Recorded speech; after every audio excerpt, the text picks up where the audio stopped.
स्वागत है आप सभी का बच्चों। यहाँ पे हम कक्षा 9वीं की 2021-22 की वार्षिक परीक्षा के हिंदी विषय के प्रश्न पत्र का 2 से 4 अंक के जो प्रश्न के उत्तर आने वाले हैं उनका हम पूरा हल देखते हैं। तो आइए शुरू करते हैं। अंक के प्रश्न जो पूछे जाने हैं वो किस प्रकार के होंगे, 30 शब्द में आपको इनका उत्तर देना है लगभग। और फिर इसके बाद यहाँ पे सबसे पहला प्रश्न देख रहे हैं जिसको याद कर लें आप पूरी तरह से। जैसे ये दिया गया आपको, वीर गाथा काल की 2 विशेषताएं लिखिए। तो यहाँ पे आपको आंसर दिख रहा है, आप इसे याद कर लें। और इसके बाद जो अगला प्रश्न है ये है, आदि काल को वीर गाथा काल क्यों कहा जाता है। तो यहाँ पे लिखा हुआ है कि इस काल में अधिकांश वीर रस की कविताएं लिखी गई थी, इसलिए इसे वीर गाथा काल कहा जाता है। इसके बाद आप यहाँ एक और महत्वपूर्ण प्रश्न देख रहे हैं, जैसा कि हम दिखाई दे रहा है कि भक्ति काल को स्वर्ण युग क्यों कहा जाता था। क्योंकि भक्ति काल समन परक लोक चेतना तथा सदास्यता से पूर्ण काल था। इसमें विभिन्न वर्गों, वर्ण व्यवस्था, सामाजिक भेदभाव, कर्मकांड के विरुद्ध आंदोलन, भावनात्मक और मानवीय मूल होने के कारण यह स्वर्ण युग कहलाता था। इसे आप याद कर लेंगे बच्चों। इस प्रकार से इसके प्रश्न के उत्तर, ये बहुत महत्वपूर्ण प्रश्न आपको बता रहे हैं। यहाँ पे देखिए अगला प्रश्न देख रहे हैं हम। यहाँ पे आप इस प्रश्न को बहुत अच्छे से याद कर लें। प्रगतिवाद की 2 विशेषताएं लिखते हुए कवि के नाम लिखना है आपको। तो यहाँ पे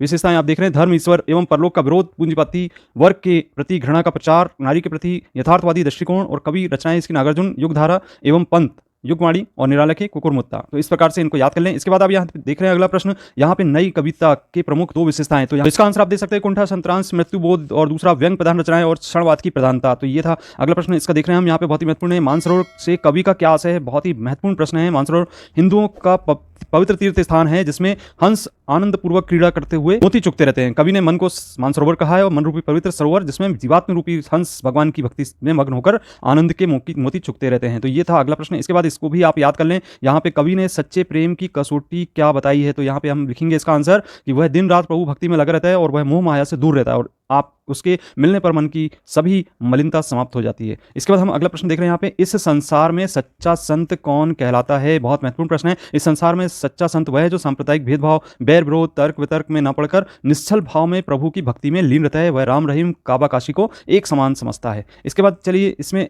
अगला प्रश्न 2 अंक वाले में, यहाँ पे आप देख रहे हैं कि कालिंदी कूल कदम की डारने में कौन सा अलंकार है। तो इसमें आप देख सकते हैं कि यहाँ पे अनुप्रास अलंकार है, क्योंकि का शब्द की बार बार पुनरावृत्ति हो रही है। इसके बाद देखिए अगला प्रश्न है बच्चों, ये इसको आप बहुत अच्छे से याद कर लें कि कवि को कोयल से ईर्ष्या क्यों हो रही है।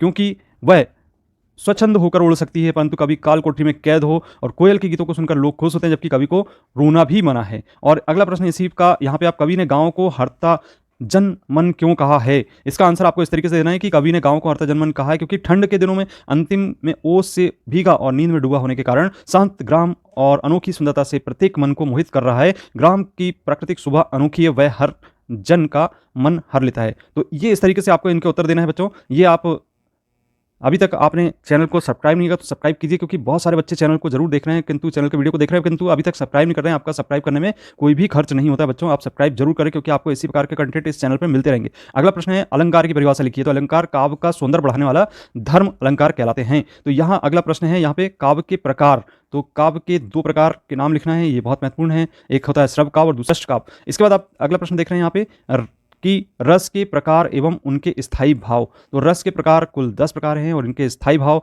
यहाँ पे वीर, रौद्र, शांत, अद्भुत, वात्सल, वरुण, भयानक, विभत्स, हास्य। तो जितने भी रस हैं उनके स्थायी भाव यहाँ पे लिखे हुए हैं। और इसके बाद यहाँ पे शांत रस की परिभाषा आपको देनी है, क्योंकि इसको उदाहरण सहित आपको बताना है। आप देख सकते हैं इसका उत्तर यहाँ पे दिखाई दे रहा है आपको स्क्रीन पर। और इसके बाद अगला है यहाँ पे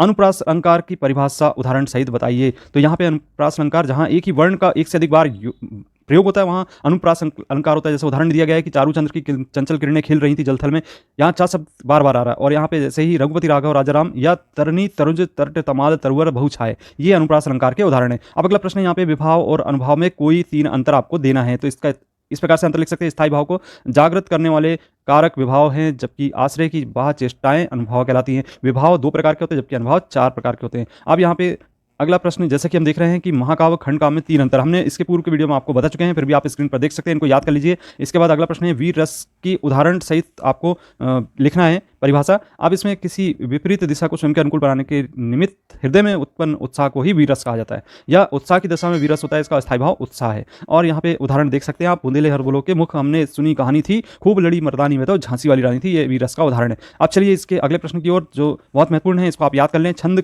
कितने भेद होते हैं, उदाहरण से बताइए। तो छंद के 2 भेद होते हैं, मात्रिक और वार्णिक। जिसमें मात्राओं की गणना होती है मात्रिक छंद, और वार्णिक वर्णों की गणना होती है, उसको वार्णिक छंद कहते हैं। इसी में अगला प्रश्न, जैसा कि हम देख रहे हैं, चौपाई छंद की परिभाषा लिखिए। तो यहाँ पे चौपाई छंद की परिभाषा इस प्रकार से दे सकते हैं, इसके प्रत्येक चरण में 16 मात्राएं एवं अंत में लघु नहीं होता है, और यहाँ पे शरद वर्णन चौपाई छंद में लिखा है, और रघुकुल रीत सदा चली आई, प्राण आए पर वचन न जाई। तो इस पे आप इसका उदाहरण दे सकते हैं। दोहा छंद की परिभाषा लिखना है आपको बच्चों। यहाँ पे दोहा छंद की परिभाषा कुछ इस प्रकार से दी जा सकती है। एक मात्रिक छंद है ये, और इसमें 4 चरण होते हैं। प्रथम और तृतीय चरण में 13-13 और तथा द्वितीय चतुर्थ चरण में 11-11 मात्राएं होती हैं। लघु रूप से हम नोट करते हैं। इसका उदाहरण आप दे सकते हैं। रहीमन पानी राखिए बिन पानी सब सून, पानी गए उबरे उबरे मोती मानस चून। इसके बाद अगला प्रश्न आप यहाँ पे महत्वपूर्ण प्रश्न के अंतर्गत यहाँ पे आप देख सकते हैं मात्रिक और वर्णिक छंद में अंतर हमने आपको पूर्व में बता चुके हैं, तो ये आप इसको याद कर लें। संचारी भाव व स्थायी भाव में अंतर हमने इसके पूर्व भी आपको बता चुके हैं। विभाव व अनुभाव में अंतर स्पष्ट करना है। अब यहाँ पे 2 अंक की प्रश्नों के अंतर्गत बच्चों यहाँ पे बहुत महत्वपूर्ण प्रश्न। यहाँ गया ने बेलों को शरारत के लिए क्या सजा दी थी? तो उसने उन्हें मारा पीटा और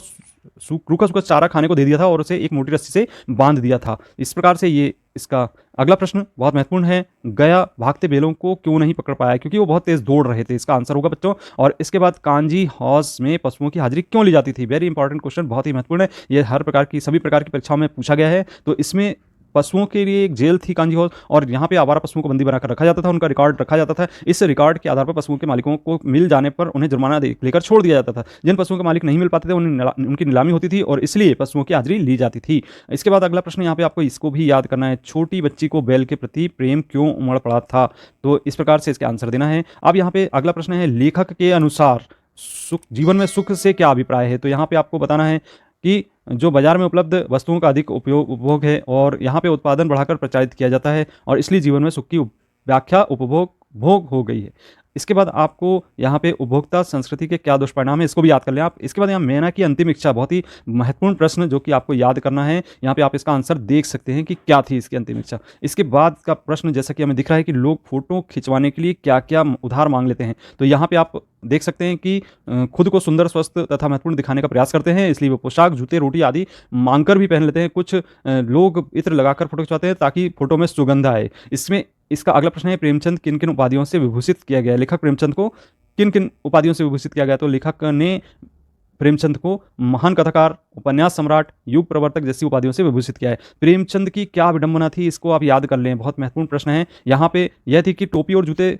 तो जो उस समय 8 आने और 5 रुपए में मिल जाते थे, परंतु वे उसे भी नहीं खरीद पाए और उन्हें फटे जूते पहनना पड़ा। ये उनके लिए विडंबना थी। इसके बाद अगला प्रश्न जैसा कि हम देख रहे हैं यहाँ पे बहुत महत्वपूर्ण है, ये आप देख सकते हैं। रिपोर्टाज से आप क्या समझते हैं? बहुत महत्वपूर्ण है, इसे याद कर लें कि रिपोर्टाज एक नवीन विद्या है और मूल रूप भाषा का शब्द है। इसका अभिप्राय रोचक और भावनात्मक चित्रण, हाल ही में घटी घटना तथा लेखक द्वारा प्रत्यक्ष देखी गई घटनाओं के अतिरिक्त अनुभव के साथ किया गया वर्णन रिपोर्टाज कहलाता है। अंग्रेजी में इसी से मिलता जुलता रिपोर्टाज है। इसका अभिप्राय है किसी विषय यथा तथ्य विवरण, जबकि रिपोर्टाज से लेखक किसी घटना को रिपोर्ट करता है। तो बच्चों बहुत ही लंबा वीडियो हो सकता है ये, क्योंकि यहाँ पे हम आपको बहुत ही महत्वपूर्ण प्रश्न से आपको अवगत करा रहे हैं। और ये देख सकते हैं आप यहाँ पे कहानी और उपन्यास में कोई अंतर, इनके अंतर हमने बता चुके हैं। नाटक एकांकी में अंतर याद कर लें आप, इसको बहुत महत्वपूर्ण है। जीवनी और आत्मकथा में अंतर जरूर याद करें। तो इस प्रकार से इन प्रश्नों को आप याद करना ना भूलें, क्योंकि यही प्रश्न आपको परीक्षा में पूछे जाने। अब संधि की परिभाषा एवं प्रकार लिखना है। 2 वर्णों के प्रश्न से जो विकार उत्पन्न होता है उन्हें संधि कहते हैं। विद्याधनालय विद्यालय होता है। और यहाँ पे निपात शब्द बहुत ही महत्वपूर्ण प्रश्न एक पूछा जाना है, जो कि आप देख सकते हैं कि इसको हम देख रहे हैं यहाँ पे निपात शब्द में वे अवयव जो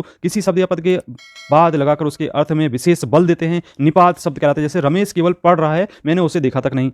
राम तो गया, मानव मात्र, राम भी गया था, तुम ही नहीं आए, आपको ही जाना। तो ये इस तरीके से हम देख रहे हैं कि ये निपात शब्द से आशय। अब यहाँ पे मुहावरा क्या है, इसकी परिभाषा याद कर लीजिए। इसके बाद आपको महत्वपूर्ण प्रश्न बता रहे हैं। संधि की परिभाषा लिखते हुए गुण संधि एवं वृद्धि संधि में अंतर जरूर याद कर लें। इसके बाद यहाँ पे आप देख सकते हैं ये सभी प्रश्नों के उत्तर। तत्सम एवं तद्भव शब्द में अंतर, तो ये सभी आप चाहें तो स्क्रीनशॉट लेकर इनको याद कर सकते हैं। इसके बाद आप देख रहे हैं यहाँ पे अगला प्रश्न है, लेखिका अपनी नानी, यहाँ पे 2 अंकी प्रश्नों के अंतर्गत ही पूछा जाना, अपनी नानी के व्यक्तित्व से क्यों प्रभावित थी? तो ये आप देख सकते हैं स्क्रीन पर, इसका उत्तर आप याद कर लें। इसके बाद अगला प्रश्न जैसा कि हम देख रहे हैं यहाँ पे, शिक्षा बच्चों का जन्मसिद्ध अधिकार है।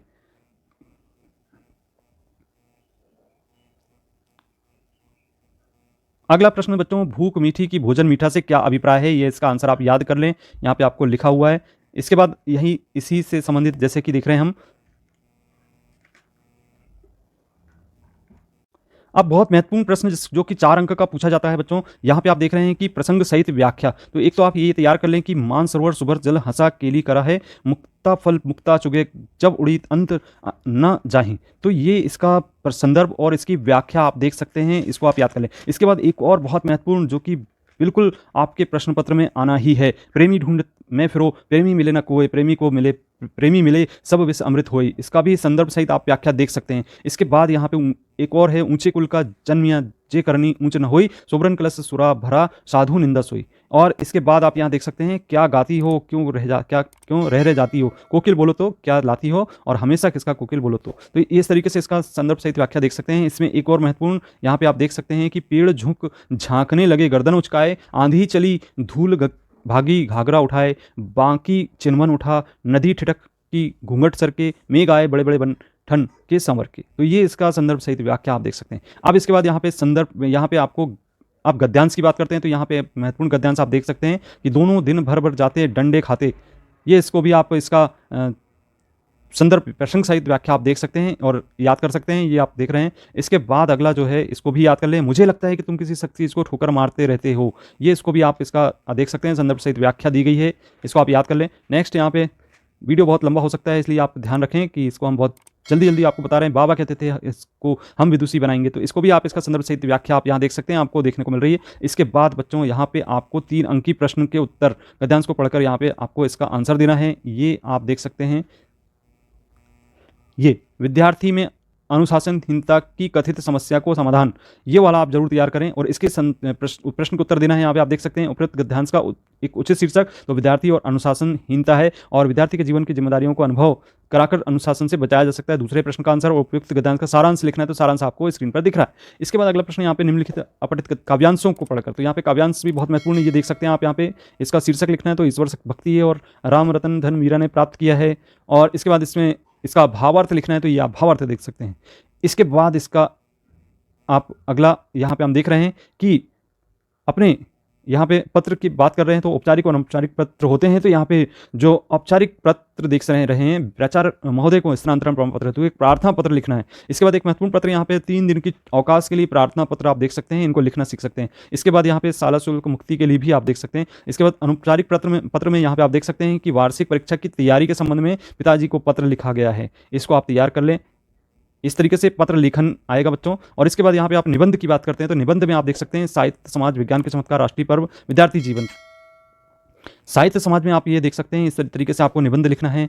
इसके बाद यहाँ पे विज्ञान के चमत्कार की बात करें तो ये विज्ञान के चमत्कार पर निबंध है, और यहाँ पे आप देख सकते हैं कि इसके विभिन्न पॉइंट हैं, आप इनको याद कर लें। इन पॉइंट के अंतर्गत आप इसको डील करेंगे और लिखेंगे। ये विज्ञान के चमत्कार के अंतर्गत ही हम आपको ये बता रहे हैं। और इसके बाद विद्यार्थी और अनुशासन, ये आप देख सकते हैं, इस पर निबंध दिख रहा है आपको, ये विद्यार्थी अनुशासन पे निबंध है। वैश्विक महामारी के अंतर्गत यदि निबंध लिखने को आता है तो कोरोना वायरस का निबंध आप देख सकते हैं। कोरोना वायरस क्या है या क्या है इस बीमारी के लक्षण आप लिख सकते हैं, क्या है इसके बचाव, या मास्क कौन और कैसे पहने, और इसके बाद मास्क पहनने का तरीका आप लिख सकते हैं। कोरोना का संक्रमण फैलने से कैसे रोकें, ये उपसंहार आप लिख सकते हैं। तो इस तरीके से कोरोना के आपको लिखना है। अब इसके बाद यहाँ पे एक महत्वपूर्ण प्रश्न, जैसा कि हम देख रहे हैं कि निम्नलिखित विषयों पर अनुच्छेद लिखना है, तो विद्यालय के वार्षिकोत्सव पर अनुच्छेद लिखना आपको आना चाहिए। इस तरीके से यह अनुच्छेद लिखा गया है, आप इसको लिख लें और याद कर लें। इसके बाद जल संरक्षण पर अनुच्छेद लिखना है बच्चों, तो ये आप देख सकते हैं जल संरक्षण पर अनुच्छेद लिखा गया है। इसके बाद यहाँ पे संवाद लेखन की बात करते हैं, तो संवाद लेखन भी पूछा जाना है, तो यहाँ पे आप अपनी माता से जन्मदिन की तैयारी के लिए किया गया संवाद, यहाँ पे बातचीत जो है वो लिख सकते हैं। इसके बाद आप यहाँ पे महत्वपूर्ण एक और संवाद है, पिताजी से वार्षिक परीक्षा की तैयारी पर संवाद लिखना, कि पिताजी पूछ रहे हैं बेटा पढ़ाई कैसी चल रही है, तो बेटा बोलता है अच्छी चल रही पापा, सोमवार से वार्षिक परीक्षा प्रारंभ होने जा रही है। और पिताजी फिर पूछते हैं कि तैयारी हो गई परीक्षा की, तो राम बोलता है हाँ चल रही है। पिताजी कितने अंक तक नंबर आ जाएंगे, तो बच्चा बोलता है हाँ 80% तक का अंक आ जाएंगे। तो ये संवाद आपको लिखना है। तो ये था आपका वार्षिक परीक्षा के अंतर्गत महत्वपूर्ण प्रश्न, जिसमें कि आप इसकी तैयारी कर सकते थे बच्चों। ये आपके लिए बहुत ही महत्वपूर्ण हो सकते हैं। इन सभी का आप तैयारी अच्छे भली भांति कर लें, क्योंकि इसी प्रकार के प्रश्न परीक्षा की दृष्टि से महत्वपूर्ण है। आपने यदि इस प्रकार के जो जितने भी वीडियोस हैं नहीं देखा है, तो यहाँ पे एंड स्क्रीन पर आपको दिखाई दे रहे हैं। और चैनल को यदि अब तक सब्सक्राइब नहीं किया तो सब्सक्राइब कर लें, क्योंकि हम आपको जेन्युइन कंटेंट आपको इस चैनल पर उपलब्ध कराते रहते हैं। तो मिलते हैं अगले वीडियो में, धन्यवाद।